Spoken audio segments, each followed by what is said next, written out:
She conquered hearts and ignited desire, a goddess of smoldering sensuality. Her every movement, the vocabulary of an exotic language. Ava Gardner, a small-town girl whose dazzling allure thrust her to unimaginable fame. She became a seductive femme fatale who beguiled audiences and co-stars alike. She was an on-screen lover in want of real love. Her luminous beauty outshining all others. It's ticklish business any way you look at it. Come on, we'll stick together.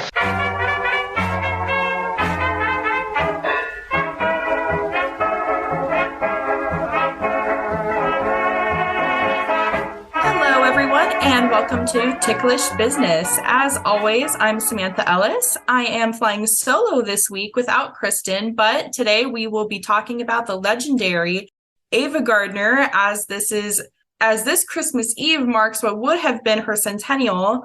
Luckily, I'm not alone, as I'm joined by the fabulous Lora Stocker, member of the board of directors at the Ava Gardner Museum in her hometown of Smithfield, North Carolina, and she regularly works on TCM's incredible designs. Before we talk to Lora about Ava, we'd like to briefly remind everyone that if you haven't checked out our Patreon at patreon.com/ticklishbiz, you should. We do additional bonus pods, including double features, looking at remakes, and based on a true podcast, looking at biopics and true crime. Right now, we're in the midst of our series looking at all of the Thin Man films, we also gave out regular care packages of movies and gifts, and we let you guest on an episode at patreon.com/ticklishbiz. And don't forget to pre-order Kristen's upcoming book, But Have You Read the Book? 52 Literary Gems That Inspired Our Favorite Movies, coming out on March 7th. You can pre-order that wherever you get books. Now let's talk about Ava. I am so excited for this. We decided to leave things a little open-ended here, but there are so many things to talk about when it comes to Ava's life and career. Right now, the biggest question that I have is, how did you get started on Ava? What really turned you on to her as an actress and as a glamour icon? I love this question, and I look forward to hearing your answer to it, too, once I finish. I am from North Carolina, born and raised, and was always aware of Ava. Feel like she was always a part of my life. When I was a baby in the crib, my mom used to sing songs from Showboat, which are not necessarily the most appropriate little lullabies for a kid. Can't Help Loving That Man was a song I always knew. I love that. That song is so amazing. That's definitely one of my favorite Ava songs. So I was always aware of it. I was very close with my paternal grandmother. She loved movies, old movies, and she played the piano and was an artist. Always had great stacks of sheet music with old movie graphics on the cover. And she's taught me to play the piano. And I was just fascinated by the world that she grew up in as a young 20-something. A movie would come on television. She would say, "Oh, I saw this in this theater. Or I went to see this here." And I'm of the TCM generation. I'm a TCM kid. So it launched when I was in my formative years and was able to find that there was this whole community of other people, pre-social media and all that, but this community of other people watching these movies and getting access to these movies and having Robert Osborne tell me some wonderful little tidbit about a movie every night. I would sit around with my family at 8:00 and I would say, "Mom and Dad, turn the TV to TCM. Even if we don't watch the movie, I just need to hear what Robert has to say." I feel like there are a lot of us that were like that. Yeah, I relate to that so hard. I have always lived in Eastern North Carolina, went to college in Eastern North Carolina. And so Ava Gardner's smack in the middle of that in Johnston County in the town of Smithfield, as you mentioned earlier. It was just amazing to have this huge, larger than life movie star basically from a couple towns over. I just was always enamored with her and interested in her career. And when TCM came along, that gave me an access point to be able to watch more of her movies, to get to know her body of work and to get to know the stars that she worked with and her peers. So she was always just around in a wonderful way. Then back in 2019, I had been a supporter of the museum for several years. They have a program called the Ava Advocates, where you can be basically a member of the museum and get free entry and other little perks throughout the year. And I'd always done that as a means of supporting the museum, and I would go to their special events and festivals. In 2019, I was just looking for another volunteer opportunity, something to do. outreach wise. And I was like, this museum that I love is just down the road. Let me see if they could use a volunteer. Got in touch with the director and we hit it off immediately. I started volunteering. As you mentioned in my little intro, I'm a graphic designer, illustrator, and artist, have a lot of background in working in the social media space. And I got in touch with the director and was like, could you use a volunteer in this area to help amp up your social media presence? Because I'm part of that community. I'm part of the TCM party and all these other little groups that are talking about these movies and can help spread the message and get the word out about the museum. And she was very responsive to that and very appreciative of that. And I started volunteering on some key campaigns. TCM was featuring Ava that summer under the Summer Under the Stars. And then had been involved ever since. I started writing content for the blog. I come to the real hardcore classic film fans. That's been a lot of fun to be able to work with these artifacts, to really get to touch things that Ava touched that were in her films, that were used to marketing her films, all kinds of things has been just an amazing experience and something I'm very grateful for and continue to be. I don't know if this whole hour is basically just going to be me gushing about the Ava Gardner Museum, but I'll take it. Exactly. Listeners, if you have not been to the Ava Gardner Museum, it is seriously amazing. I went on a road trip, and that's where my Ava journey started. I don't remember even what year I went. I want to say it was 2016, 2017. And it was really the highlight of this road trip. I was going from Florida to Pennsylvania. I just bought up all the books I could, all the movies I could. And I had definitely, obviously heard of her before. I had been a classic film fan in the classic film community before I was really diving deep into Ava Gardner. But most of how all of that started for me was a little bit similarly to you, just on this opposite side of the coin. I grew up in Palm Springs, which is Frank Sinatra's stomping ground. I always heard stories about Frank and people who knew Frank. It's hard to have a story about Frank Sinatra without eventually hearing about Ava Gardner. So I did get some Ava stories on how they had these wild cat fights. Of course, you don't know if you believe all of that. Palm Springs people love to gossip, I'm sure, if anyone from Palm Springs. The other picture that I had seen of Ava early on, literally have the book right next to me, Entertainment Weekly's 100 Greatest Stars of All Time book, has a picture of her from The Barefoot Contessa in it. And she's got that short pixie hair and she's wearing this bright yellow sweater. And I'll be honest, I wasn't super into that look at first. I thought that's how she looked all the time. And I was like, oh, I don't know if I like Ava Gardner, you guys. She's a little masculine for me. I swear I used to think this. And then I watched One Touch of Venus and everything changed. I heard her voice, wispy it used to be in the 40s before it got really heavy in the 50s with all the, I'm sure, smoking and drinking. But anyway, living life.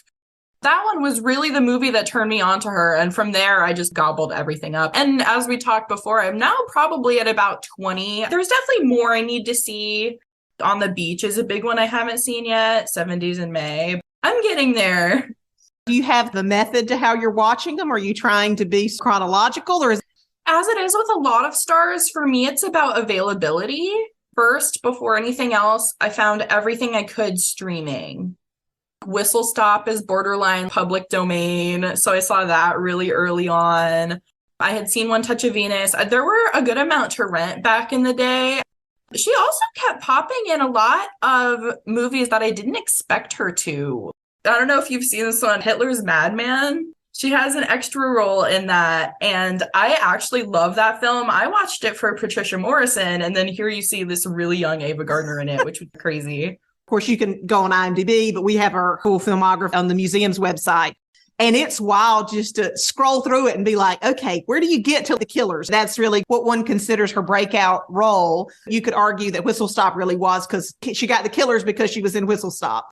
But nonetheless, you got to scroll till you get to like the 46 because she was in Hollywood for 5 years and she pops up in a Thin Man movie briefly. So maybe you'll see her when you're watching your Thin Man movies. But it's wild to see all the stuff that she was in. And sometimes you have to really look. She's a car hop or she's in an audience or whatever. But yeah, she certainly paid her dues in those small bit parts. because of being loaned out. MGM never knew what to do with her. Even after they saw what she could do, they didn't totally know what to do with her. The bulk of her best work is loan outs or with other studios. It is fun to see somebody when you're watching something that you're watching for someone else and then be like, oh my gosh, there's Ava Gardner. And so many of those early extra roles were so fun. I will say, though, I wish she had gotten more famous faster, if that makes sense, because that pinup early 40s look that she had was so gorgeous. That whole time she was married to Mickey Rooney, how was she not a star then? Oh, I know. Makes no sense to me. And especially of that time period and that age where she could have done a lot of lighthearted romantic comedy roles. Exactly. She I would have loved to see that. She went to the races. She's great in One Touch of Venus. I wish she had had an opportunity because she was really funny. She was a really funny person in real life. Great sense of humor, loved to laugh. And I wish she had had more of those opportunities. Although, I mean, I'm grateful for any film we have her in that we get to watch her perform. But I wish she could have had that rom-com period of time where she got to do a lot of those kinds of movies, because I think she would have been really great at it. On the flip side, Ava was sort of blessed in the sense that despite this crazy life that she lived, I feel like she aged very gracefully and stayed so long on screen, much longer than a lot of her contemporaries, which is so impressive. She actively worked for 5 decades. Right. She could have worked more than she did if she wanted to. Once her contract ended with MGM and she really took control of her career, she worked when she wanted to. And she had fallen in love with Spain by that time, too. So she was like, peace out, everybody. I'm good. Exactly. And she had to be coaxed, even for something like Night of the Iguana.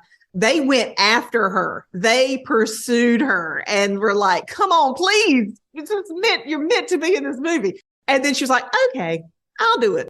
There's a common rumor about Ava, and we can get to more of those later if the conversation takes that turn, but that she struggled with money, that she didn't have money when she died, that Frank Sinatra paid everything for her. That's a complete fabrication. She always had plenty of money to live the life that she wanted to.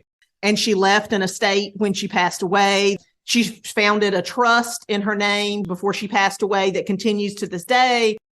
Frank Sinatra didn't pay her medical bills, didn't pay for her funeral, but she worked when she wanted to work, when she was like, okay, I want to do something. Let me go do this movie or let me go do this TV show. And she did. And she worked in every single genre you can imagine. She did musicals, westerns, period pieces, lighthearted comedies. She did thrillers and political dramas and literary adaptations. And of course, movies of the 70s, the disaster films. She really has a varied career and a varied filmography that there's really a little something for everybody in there, which is really neat. As much as I mentioned earlier, wish she had done more lighthearted comedies, and I still do, I'm glad that she was able to do a little bit of everything. So you can see her in a cowboy setting and then see her dressed to the nines in a musical. She's got this breadth of a career. The breadth and the width of it is so crazy. When they only scratch the surface of Ava, it's usually the people that are really wanting to watch the noirs. You get the people who are so into the killers, then you'll get the Barefoot Contessa, Whistle Stop, a couple others. But a lot of those genre movies, a lot of those different ones where she got to test her acting ability and her range are kind of lost in the shuffle, which is so unfortunate. I need to come back and we need to talk when you've made it through the 60s. Because she didn't make a lot of films in that decade, but the one she made, 7 Days in May, I love. Of course, Night of the Iguana is. I have seen that. I love that one. That's my favorite. That's probably my favorite Tennessee Williams adaptation. And I really love that movie. I rewatched it not too long ago for a project and just was like, gosh, I didn't realize how much I love this movie. But you know what? It's up there for me. It really is. Cat on a Hot Tin Roof is hard to beat as much as they changed it. But Night of the Iguana, it is so good. And the cast of it was so eclectic too. I mean, Richard Burton, he speaks for himself, but Sue Lyon is incredible. Oh, yeah. Anyway, we're going to go off on a tangent with that one. Those movies and the ones On the Beach was 59, but you sort of think of it as her 60s period. Right. But those are really interesting movies, and ending with Tam Lin, which wasn't released until 70, but it was made in 68, 69.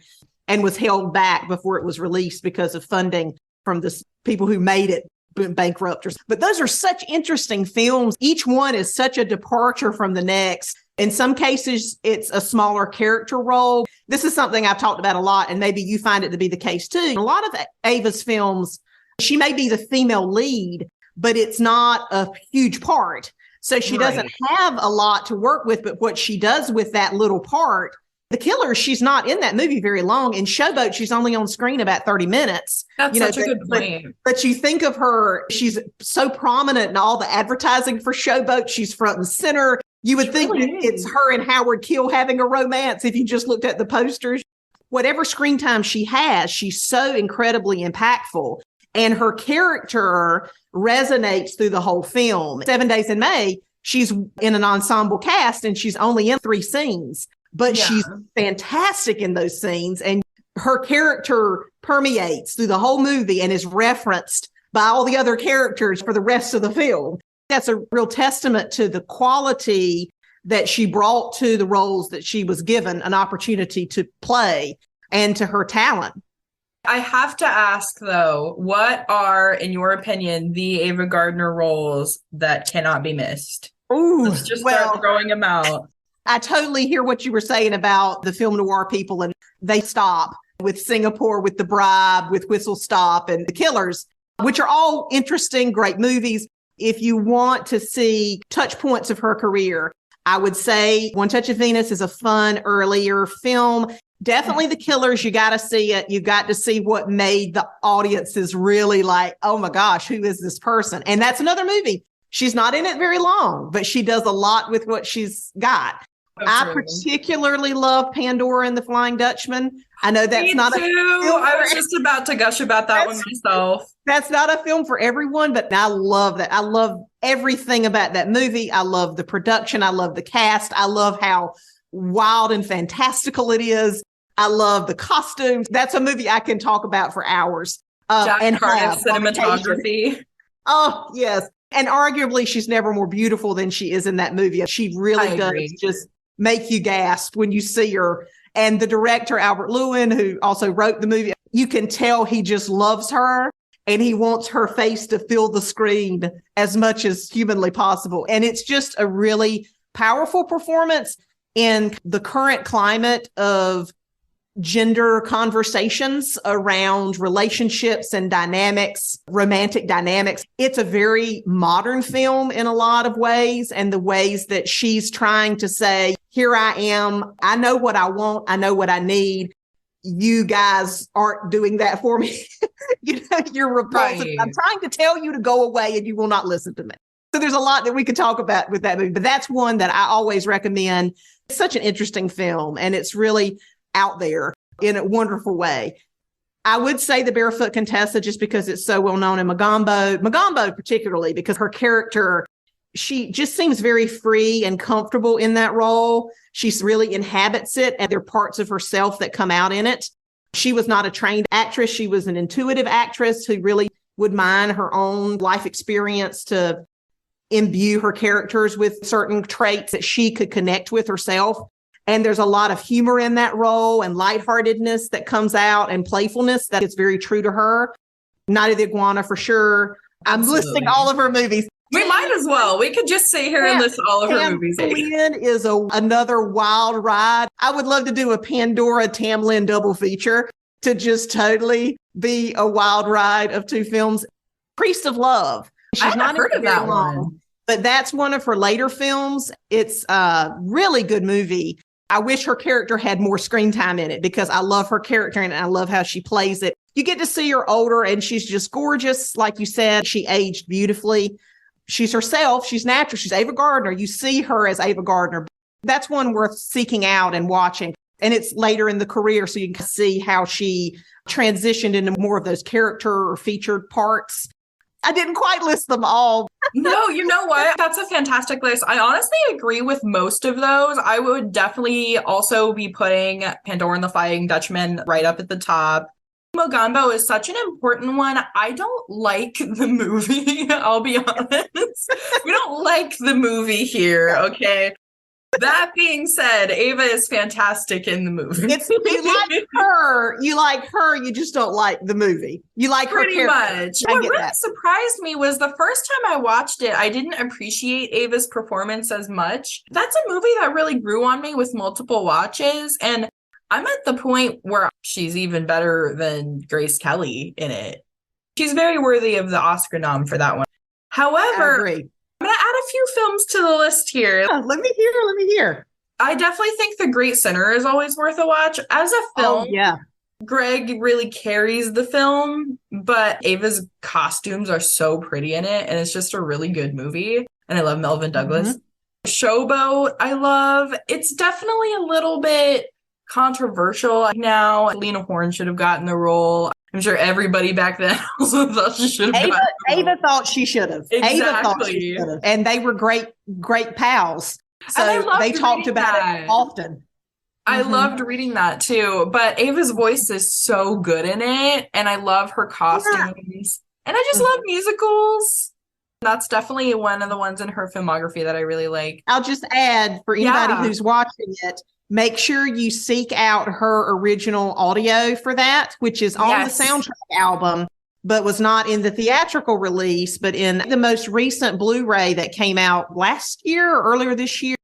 They have at least the footage on the Blu-ray where you can watch it, and you can find it on YouTube to watch her perform those songs and sing them with her voice. And her voice, she does a great job. Her voice is very well suited. She does a better job, if we're being honest, than Annette Warren, for sure. They should not have overdubbed her. That would have be like it angered her.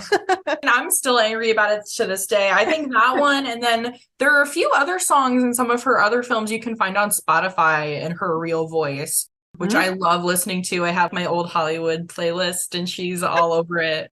And she sings in Pandora. That's her real voice in Pandora. She is one that is really overlooked when it comes to the really good singers of classic Hollywood. But when it comes to acting, this is a bit of a crazy one. It's not one a whole lot of people talk about. My favorite acting performance of Ava Gardner is Bowani Junction, actually. Oh, yeah. It's a great one. So good in it. It's one that nobody talks about as far as, wow, this acting is insane. She really runs the gamut of emotions in that movie. She really does. And she got a BAFTA nom for that. So she did get some acknowledgement for that role, and she should have. And I'm glad that she's the TCM Star of the Month this month. And they're playing 26 of her films, and Bowani's one of them. So if you can't stay up late to watch it, DVR it and make sure you catch it, because it's not one that you get to see on television very often. More of the big ones that we've mentioned play in regular rotation, but that's one definitely worth seeking out. And you see her at a point in her career where she has reached the pinnacle. She's been nominated for an Oscar. She's been the lead in all of these big productions. She's really getting into more international films. And that's the thing that doesn't get talked about a lot here. As big of a star as she is here, she is huge internationally. Her films did great business in other countries. So she's a huge star across the world. And that's a film in particular that is very popular in Europe, just like Pandora. It doesn't get as much resonance here, unfortunately, but it is appreciated in parts of the world. So I'm glad you mentioned that one. I would say, if we're also making a list of what not to watch, I can't remember the name of it for the life of me, but there's a documentary out there, you guys. Oh. You know the There's one. Some not so great ones. Yeah, I know the one. I'm not a fan either. Oh my goodness. It was a European documentary that was shown in her Summer Under the Stars day. And I'm like, oh gosh, why? What's important is that there are people around spreading the truth about Ava. That's right. That's right. We're doing the work, the necessary work to keep the story right. We're going right back to the museum. Every star needs a museum like this. For real, how is Ava one of the few stars that has a museum of this caliber? I mean, all of her things are so well kept. When I saw her jewelry, I freaked out. That's the biggest thing for me always. I went to see Grace Kelly's jewelry and clothes in DC, and I had an equally meltdown moment. It's always the jewelry that kills me. There was a really beautiful aquamarine ring that's there that I love.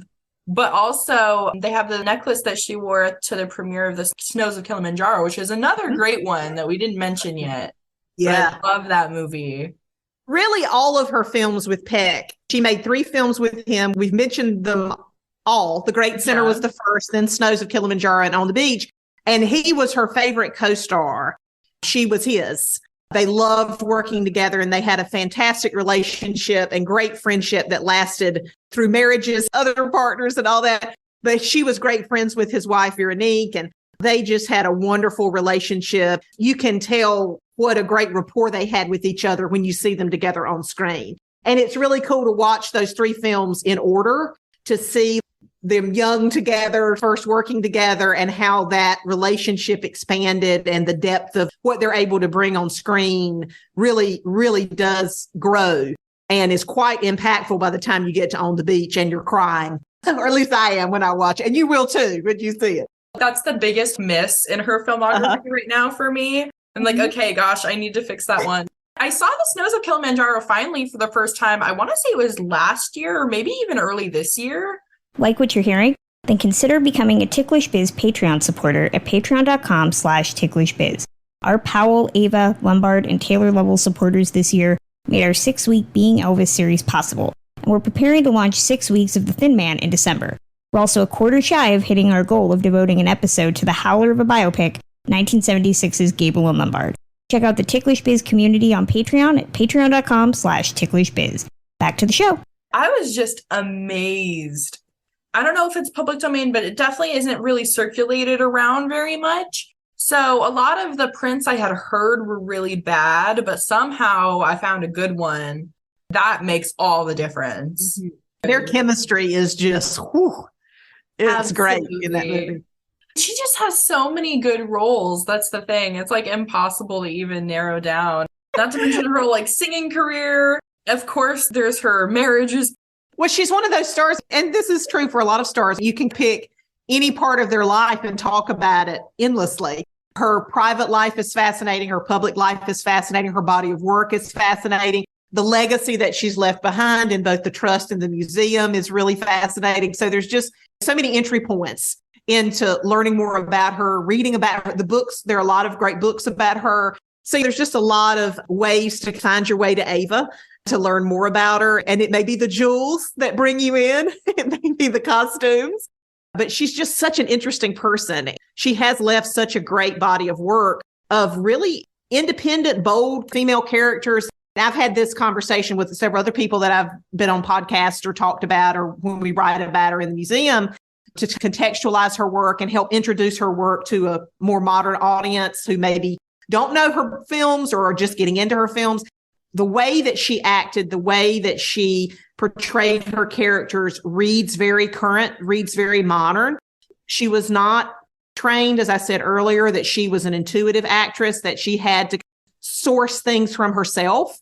And a lot of her characters are understated, and they are ones that you watch the first time and you go, yeah, I like that. And then you watch it the second time and you're like, wow, she really brought some things to that. Just like you were saying with Magambo, the second time you watched it's it. like, right, as you're saying it, I'm starting to realize that's the case with a lot of her work. The Killers is actually another really good example. Sure. I always watch Burt Lancaster in that, aside from the one scene where she's wearing the dress. Yeah. But other than that, my eyes are on Burt. But the more you watch that film, the more you realize what a formidable and dynamic character she is. Mm-hmm.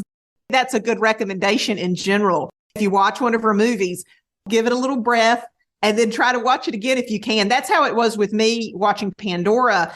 I had to watch that for some work we were doing at the museum. We were working on an exhibit, a virtual program, and all sorts of things around that film, around the re-release of it that Cohen Media did back in 2020. I had seen it, but it'd been a long time. And then I watched it and I was like, how did I not know this movie had so much going on?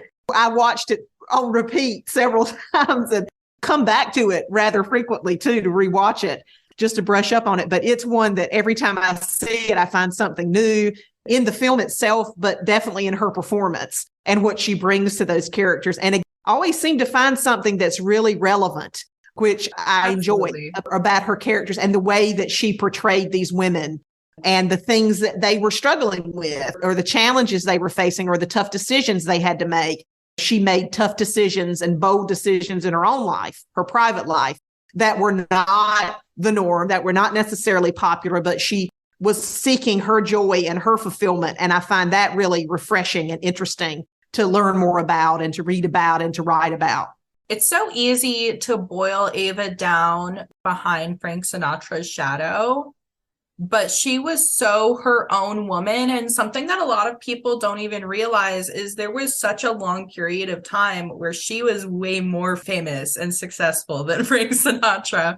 That really blows people's minds really too when we talk does. about it. We did a whole series of articles and a virtual program about her 3 marriages, and we currently have an exhibit in the museum that have the more intimate side of those relationships, that have some personal letters and other artifacts that talk about those relationships in a different way. And when we've talked about her relationships and we say, when she got with Frank, Frank was dropped from MGM. He was dropped from his record label. He had lost his voice. He was struggling. And she had just made Pandora, Showboat, My Forbidden Past. She was on the cusp of 51 when they got married. She was just cranking out hit after hit after hit. MGM had finally realized, man, we have this great star here that we're underutilizing. Let's get her in all these great movies. Knows she made right after she married Frank. And she was the big star. She was the breadwinner. She was the one who was trying to help. He was having a tough time, and she was trying to be a supportive spouse and lift him back up and say, come on, you got this. She helped him get the role in From Here to Eternity that really repaired his career just like that. But it was her lobbying efforts that helped him get that role, get a test for it, and ultimately win it. And that's forgotten a lot of times in the story of their relationship because people think of him today. And it's fine. Whatever gets you to find Ava, I'm all for. I love Frank myself. I love his music. I love his films. But she can stand on her own. And that's something I'm always an advocate for at the museum. We can talk about the relationships, and they're a huge part of her life that she herself talked about that meant a great deal to her. She had a great relationship with all 3 of her husbands and her other boyfriends. Who else can say that? She never took alimony from any one of them, despite what people may say in rumors. But you can talk about Ava entirely Ava and not mention those because her life was so big and so impactful without them. And I'm happy to talk about all of it because I love talking about all of her, the full scope of her life. It's really interesting to hear people not know that and be like, wait, she was the big star. She was the breadwinner. She was the one helping him get his career back. Yeah, she was. And she did all that. Not to mention, too, and just as you were saying, how she didn't really take anything from any of her husbands. Mickey Rooney, he was one of the biggest stars of MGM at the time.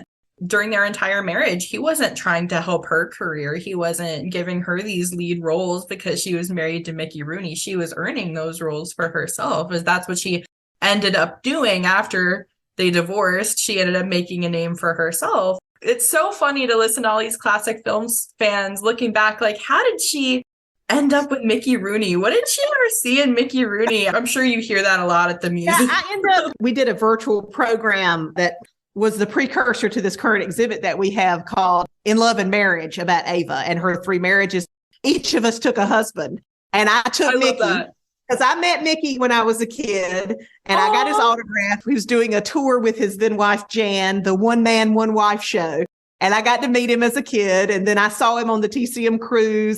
I'm a Mickey fan. I love my Mickey and Judy movies. I find myself having to defend Mickey Rooney and explain to people how they ended up together. And it makes perfect sense when you go back. It really does. And you see she met him on her second day in Hollywood, coming from North Carolina, from a secretarial program, getting whisked away to this 7-year contract to the heights of Hollywood. And she was a movie fan and a music fan, and she knew these entertainers. And on day 2, she's doing a studio tour, and she meets Mickey Rooney as he's dressed as Carmen Miranda, doing which I love. I love that part. Braves of Broadway. And that's how they met. And he, at the time, the biggest star in the world, sees her walking around getting a studio tour and is like, wow. You just see him doing like ogre eyes. He's blown away by her. And she's like, oh, hey, okay, yeah, sure. Hi, Mickey. She's not fawning all over him. She's not bowing at his feet like other people may have been doing. I'm comfortable in my skin. I don't need you trying to make my way and take this opportunity. And he pursued her. He went after her. And then he took her to the greatest clubs. He took her to the greatest events. He introduced her to all of these musical stars that she loved. She met Jimmy Durante on their second date. She was meeting all these huge stars, and he knew them, and he wined and dined her. And he went after her with everything he had. And you know he was charming. You see it in his movie. Sure. I mean, how could you not? The thing about Mickey that I feel like a lot of people don't realize is he would just do anything for a laugh. He was like the closest thing we had to like a human Roger Rabbit. That's a great way of putting it. Anybody in that situation would have definitely seen the good in him. He was just such a huge star and had so much pull. He was all that bad looking at the time, either, not like people say. And you got to understand that Ava came from a more conservative community background, although her family was very liberal, open-minded, but she was one of 7 children. All of her sisters and her mother got married at 19. Her sister, Bappy, who was her chaperone, who gets written about a lot, and is really a fascinating person in her own right. She was the one that got divorced and remarried and went off to live in the big city of New York and ultimately helped Ava get discovered. All of her siblings got married at 19. They married their first boyfriends, and her mom did the same. And so she went to Hollywood, and she's 18 years old, and she meets this huge star who's totally enamored with her, who's whining and dining her, sweeping her off her feet. And every time they're on a date, he asks her to marry him. She ultimately is like, okay, well, I guess that's what my mom did. My sisters did. Why not marry the biggest star in the world? It makes perfect sense. And she said, I'm not marrying you till I'm 19. And she waited. They got married in January. She turned 19 on Christmas Eve of December. I can totally understand why it happened, how it happened. But people have to turn back the hands of time and put themselves back in that mindset. Let's get back to, are there any rumors that we want to dispel while we're here? We've been doing that a lot lately. As we've been covering people on the show, we talked about Joel McCrea and Veronica Lake and what their relationship was really like. Was there anybody that Ava didn't like? Any director she didn't like working with or that she loved working with? I'm sure you've read her autobiography, Ava, My Story. I always recommend that folks that are wanting to read more about her start with that. And she talks very openly and candidly in that book about some of the people she worked with, the challenges that she faced. She didn't have the best working relationship right off the bat with Joseph Mankiewicz or Humphrey Bogart in The Barefoot Contessa. But I recently rewatched that for the Ava Gardner Festival. We screened it. It's a really great movie, and the performances hold up, and the dynamic of their relationship on screen and the way it's directed, whatever things happened off screen seemed to hammer themselves out by the time it got to the screen. This could take a whole episode, but she did have insecurities throughout her life, and those were rooted large degree in parts of her childhood with some different things that happened to her. And then, of course, when she went to Hollywood, she was told, we can't understand you. You got to change your accent. You need to change the way you look so you look more like an MGM star. We want to pluck your eyebrows, fill in the cleft in your cleft chin, and get her name out there and her presence out there and show what she could do. She needed a director that could make her feel comfortable, even joke around with her some like a brother or a sibling would, not coddle her, but who could help her feel safe so she could then perform. That's where she had some issues with Joseph Mankiewicz and then also with John Ford. John Ford did not want her for Magambo. He wanted Maureen O'Hara. He was not the greatest to her right off the bat. But then she showed him how good she could be. And he was like, okay, you got this. Any kind of animosity or difficulties in their relationship went away. She lots of times had to prove herself because she was billed as, which is the worst line ever, the world's most beautiful animal. I hate that tagline. Oh my gosh. But she was always put in this position of beauty first. And she had to show her co-stars, her directors, that I may be beautiful, but I'm also all of these other things. And I can bring to these films something so much more impactful if you just let me, if you just make me feel comfortable and give me the space to do that. So when she had some issues with people along the way, it was for those reasons. They didn't quite understand how to bring out the best in her and give her that environment. But despite all of that, she still would find ways to do that on her own, even if it took a little more effort or a little more time to be like, okay, I'm just going to have to do this myself. In terms of rumors, the big one that I mentioned earlier is the whole Frank Sinatra thing and money. I hear that too. And It's I so honestly infuriating. believe that. There's a lot of different sources for it and a lot of different ways that that's been written, but I'll just set it straight here. When she passed away, she left a substantial estate. The money from that, from having an auction, went into the trust. The Ava Gardner Trust still exists today, and it's a charitable organization that provides funds to the Ava Gardner Museum, to St. Jude's Hospital, and to Queen Victoria Hospital in England. She left money behind. She didn't need money. She had money there. What Frank Sinatra did do, she had a stroke in 1986, which led to a series of things that ushered in her declining health. And she ultimately passed away of pneumonia in 1990. There was a specialist that Frank wanted her to see. The specialist was in the States, and she was in England, living in her home in London. And she didn't want to leave. She was like, look, I'm comfortable here. I've got great doctors here. Don't worry about it. I'm fine. I'm seeing who I need to see. And he was insistent. He said, I'm sending the plane. I've got you booked. You're coming. You're doing it. That's the one thing he paid for. He did not pay for her funeral. Her family and her estate covered all of that. If she needed money, how could she have left behind a substantial estate? It makes for a great story. It makes for a great story that this man loved her from afar and wrote checks without his wife's knowing about it and sent money off to his ex-love. It's just not true.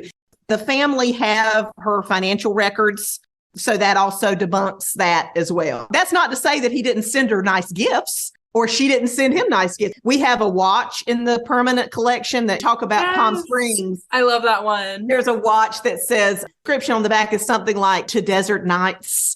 No telling what happened in Palm Springs. And you mentioned one earlier with regards to Mickey. Some people said, at least contemporary reports were that, who's this young upstart that's marrying the biggest hot star in Hollywood trying to further her career?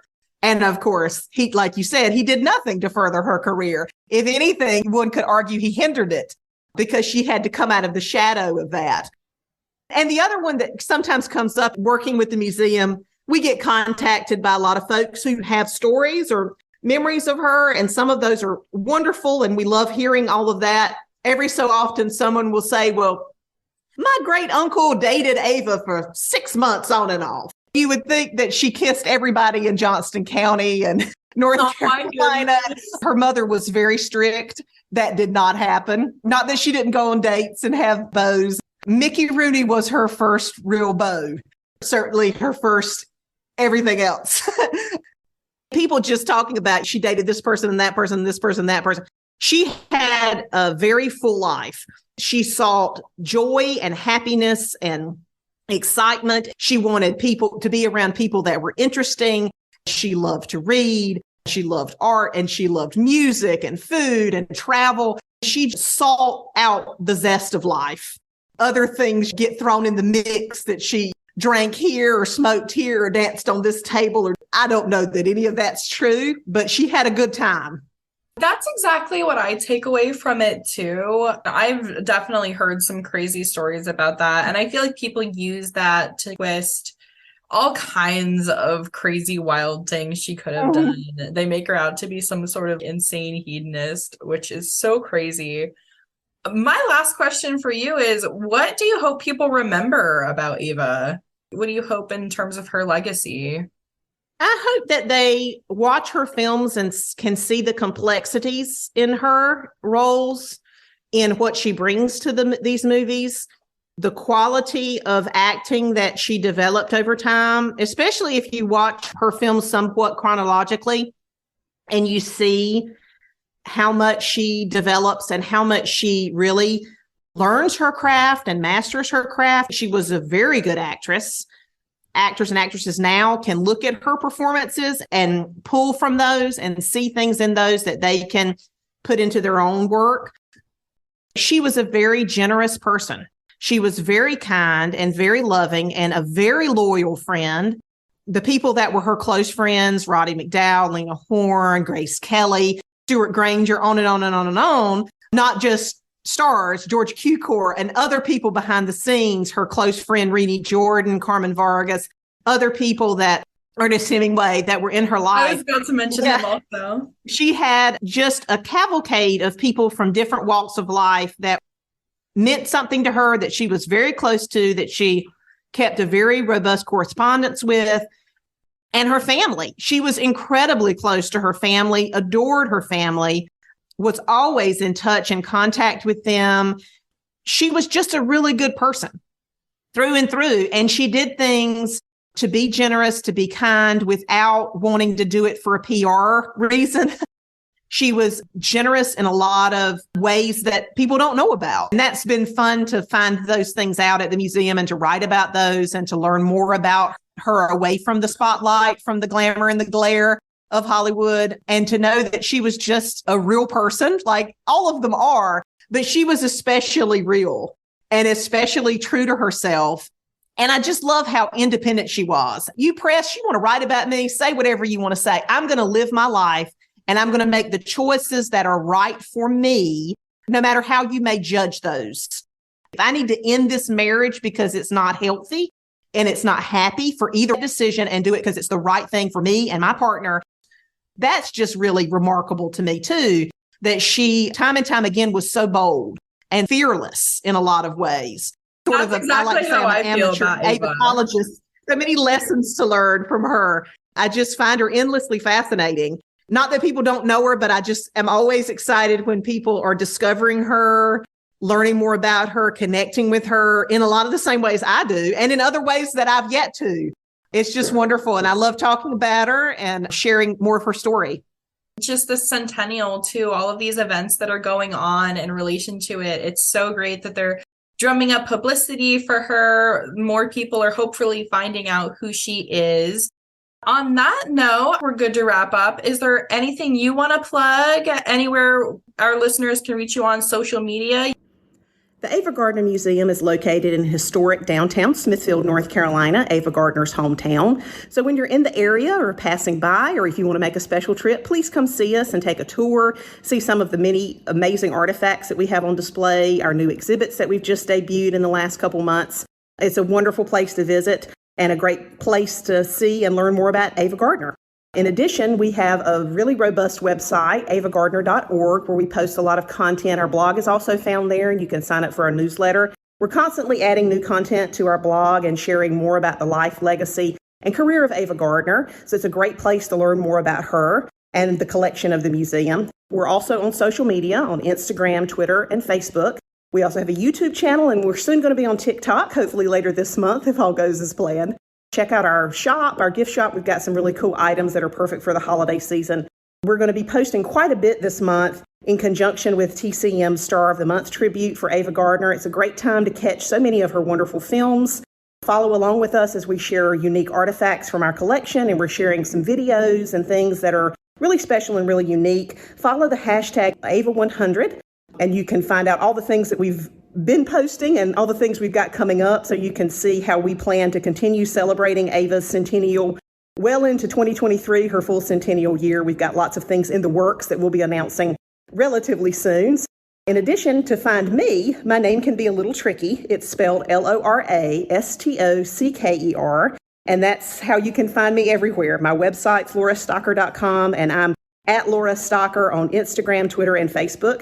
Please connect with me, and we can continue celebrating Ava Gardner together and celebrate all of the other wonderful film stars that we all cherish and love. Thanks again so much to the Ticklish Business crew for having me on this episode. I've really enjoyed talking about Ava. Look forward to coming back in the future and we doing another deep dive into her career in films.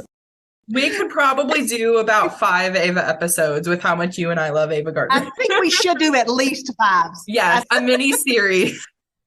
And that closes out Ticklish Business for today. You can listen to us on Apple Podcasts, Spotify, Stitcher, or wherever you get your podcasts. Reviews matter, so leave us a review on Apple Podcasts. 5 stars should do. You can follow the podcast on Twitter at ticklish_biz, as well as on Facebook, Instagram, and TikTok at Ticklish Biz. You can follow me at Classic Film Geek on Twitter. You can find my blog at musingsofaClassicFilmatic.com. And you can keep up with my Cooking with the Stars posts over at ClassicMovieHub.com. Our Patreon help keeps the lights on at Ticklish Biz HQ and gives us chances to do new content like our latest Elizabeth Scott and Joel McRae episodes. So consider helping us over at patreon.com/ticklishbiz. And don't forget, Kristen's new book, But Have You Read the Book, is out March 7th, but you can pre-order it wherever you buy books. We'll return with a new episode over the holidays. See you soon.